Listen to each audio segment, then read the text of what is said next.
Kramer Long, I've asked one of your questions before, and here comes another one that you brought up that actually is foundational to an awful lot of what we're doing in these videos, this series. So let me throw out your question and then try to answer it as best I can.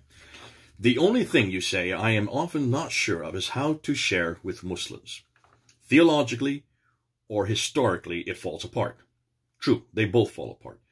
Which way to go is what I struggle with. Lately, it's been historical. And I love that. Lately, and I think mainly because you're watching our channels, Sneakers Corners and mine and Hatoons and Al-Fadi's. We're the ones who are really taking on the historical critique. And I think it's good that you're asking which is the better. I'm not going to say which is the better.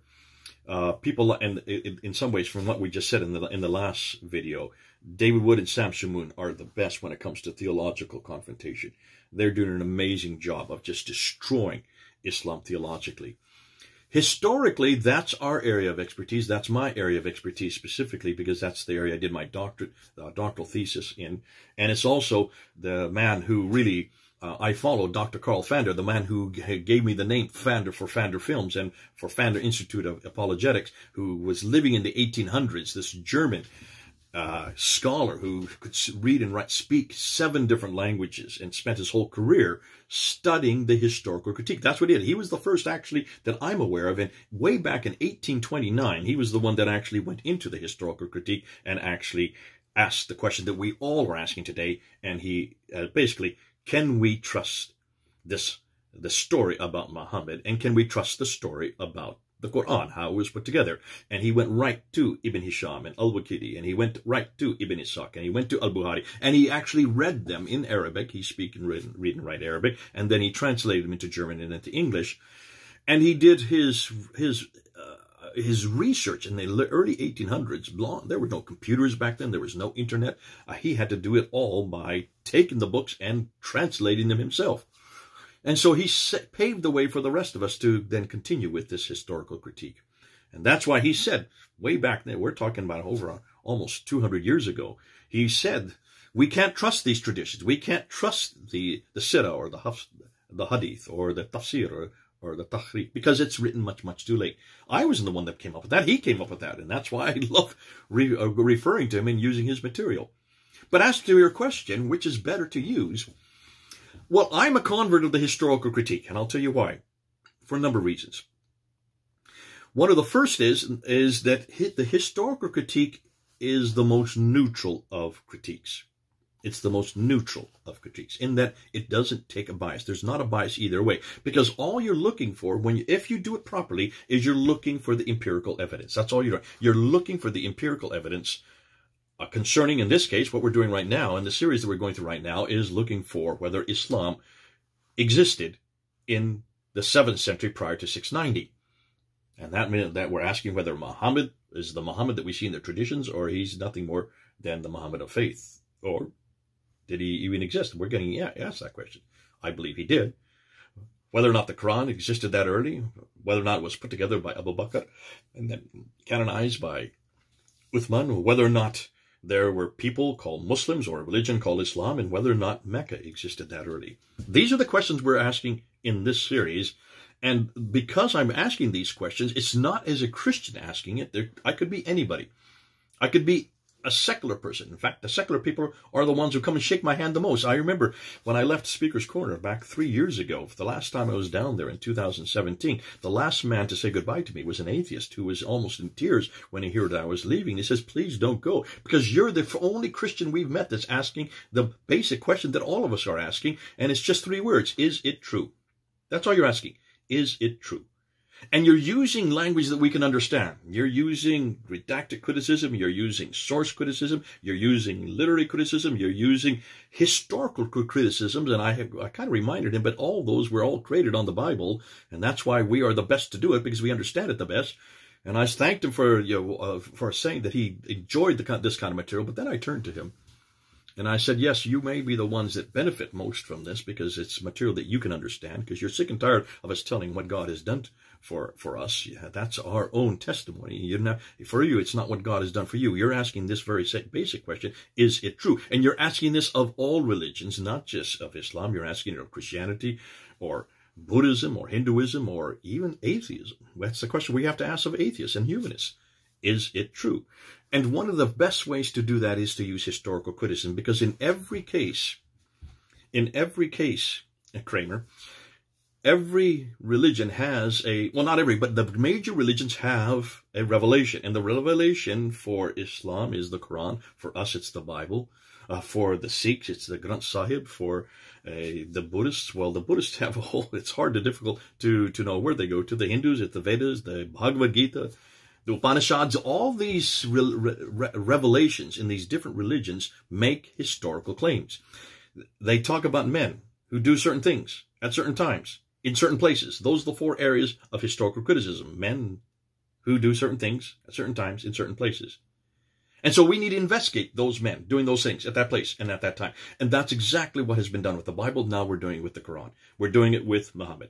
And we're asking those four historical questions of every religion. But right now, my area of expertise is the Islam. So I've been doing it for 25 years. I'll continue to do it till I die. I've got gray hair, so I'm not going to be here that much longer. But it's important that I do that because it's, as I said, it's neutral.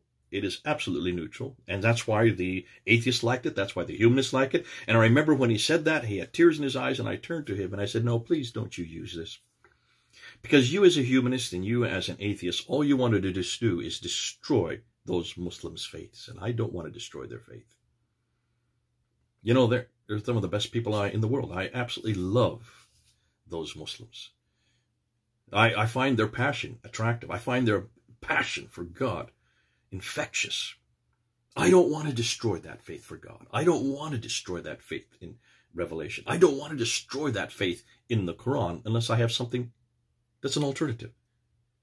Unless I have an antidote for it. You have nothing to give them. You're going to destroy their faith. You're going to destroy who they are, everything they believe, and you have nothing to replace it with. Atheism and humanism has nothing. We are the only ones that have something that can replace it.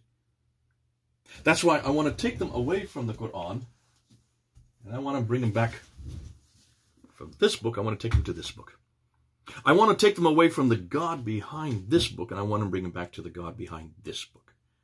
I want to take them away from the Isa of this book and bring them back to the Yeshua of this book.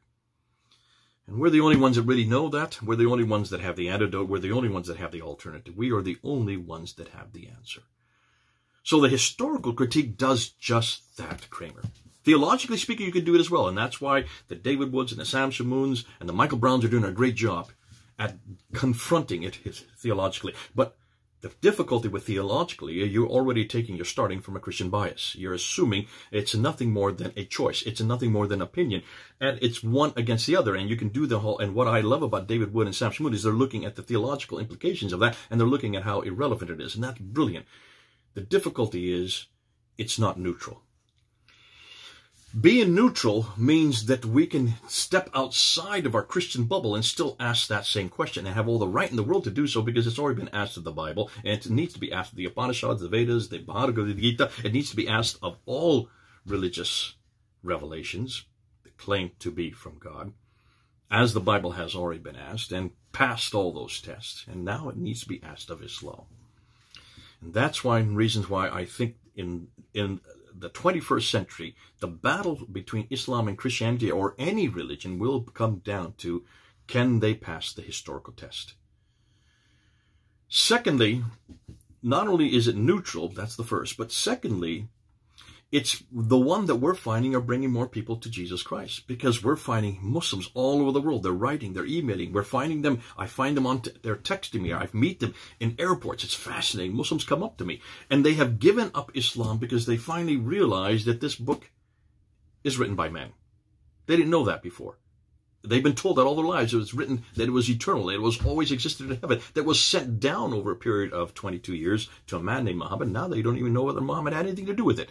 And what's more, they have found that it's been changed, manipulated, and created and deleted, and it's been corrupted, and finally was finalized in 1924, but that was only in one city. It was only finalized for the whole world in 1985, just 25 years ago.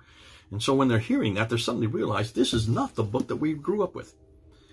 And they look at the God behind this book, and they realize that the book doesn't stand, and of course everything in the book doesn't stand. And that means everything in the book about this man or this God named Allah is not the God for them. And of course, once they get to Muhammad, That's where the debate that we're hearing between Muhammad and Jesus, that's where Jesus comes out on top. But historically speaking, to invalidate the Quran invalidates everything else of which the Quran props up, because the Quran is the basis for everything else that comes after. The Quran is the foundation for Islam. And therefore, Muhammad is dependent on the Quran. Allah is dependent on the Quran. The Isa of the Quran is dependent on the Quran. In fact, everything we know about Islam, the 5 deens, are all dependent on the Quran. And that's why today you're finding more and more Muslims who have already given up the traditions. They don't want to support. They don't want to defend. You're finding Shabit Ali. He doesn't want to defend anymore the Hadith because he can't. It's not defendable because of people like David Wood and Samson Wood have destroyed the traditions. And so they've come back to what they call Quran only. They are now only Quran. And that's why I'm taking on the Quran, because this is the last foundation that needs to fall. Because once this goes, Muhammad goes. And with Muhammad and the Quran, Islam goes. Historically speaking, I think it will be the Achilles heel. It is the Achilles heel of Islam. That's why, Kramer, if you have a choice, stick with the historical critique. Why? Because it is neutral and it is foundational. Because once you destroy Islam foundationally, once you destroy its book, and once you destroy its man, the book of the man, the book of the man, there is no more Islam left. And you then have to come home. You have to come home to the only other book that has passed every one of those historical tests, this book. The only man that has passed every historical test, this man, Jesus Christ. Thirdly then, and I should end with that really, but thirdly I have one more point. And that is because of the fact that we're using the historical critique, and I'm not engaging that much in the theological critique, although I do that, and I'm not saying I don't, and I'm not, don't hold me to that. But because of the historical critique is such an enormously important critique, because of the fact that it is probably the most devastating, because once you knock out the foundations, everything else comes crashing down. It is the one critique that you can't be sent to prison for. Because everything I'm saying comes from empirical evidence, historical evidence. This is not hatred of Muslims. This has nothing to do with Islamophobia, where I cannot be called, I am all the time, and I've always scratched my head. How can you call somebody who's looking at traditions and asking the historical questions a question that must be asked of every tradition and every scripture and every person in history? Any historical event or a person or a place needs to be investigated empirically. That is the historical test. How can you call that hatred? How can you call that phobic? Islamophobic. This has nothing to do with phobia. This has nothing to do with hatred. It is the question that must be asked. It was asked of us. We never called anybody a phobic, or had a Christophobic. That word doesn't even exist in our language. We've never at all called anybody who attacked our Lord Jesus Christ historically, or the Bible, or the New Testament, the Gospels historically. We never called them hate mongers, or people of hate. We never need to. That's why, coming back to the historical critique, you've got a neutral material that you're working with that anybody can use. That means that this is also material that everybody can employ. But the Christians are the best at it and need to be so, because they're the only ones that really give an alternative. But also, it is the one that destroys the whole foundations of Islam in one fell swoop. And we cannot be called phobic or hateful, because we're asking the right questions. I hope that helps, Kramer. I know I've gone on a little bit longer, but I thought it was important that we do unpack that, because it is foundational to what we're talking about. Great. Okay, come on board. Let's continue on, and let's bring these Muslims home. God bless you. This is Jathan. Over now.